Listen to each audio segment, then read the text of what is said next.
এই যে চেয়ারটা আপনি দেখছেন, যেই চেয়ারে আমি এখানে বসছি আপনার সামনে মাননীয় স্পিকার, এই চেয়ারটি খুব কঠিন একটি চেয়ার মাননীয় স্পিকার।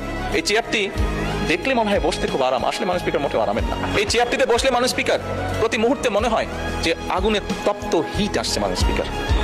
আসার কিছু নেই, আমি যা ফিল করি আমি আপনাদেরকে তাই বলছি। মাননীয় স্পিকার, এই চেয়ারের থেকে উঠে দাঁড়িয়ে আপনার সামনে বক্তব্যে আমি হয়তো অনেক পপুলার কথা বলতে পারতাম, যেটাতে আরো অনেক বেশি তালি হতো মাননীয় স্পিকার।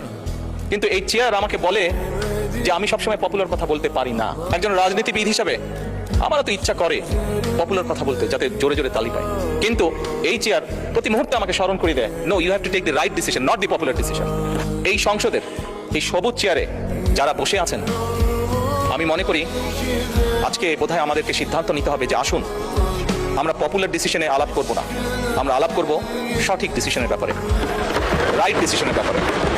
আর এই মাননীয় স্পিকার, আপনার মাধ্যমে আমি বিরোধী দলীয় সহকর্মীদের কাছে আহ্বান জানাতে চাই, আসুন আমরা ডিবেট করব, আমরা বিতর্ক করব, আমরা আলাপ করব, আমরা আলোচনা করব, আমরা বসবো, কথা বলবো, কিন্তু কোনোভাবেই এই সংসদকে ব্যর্থ হতে দেওয়া যাবে না।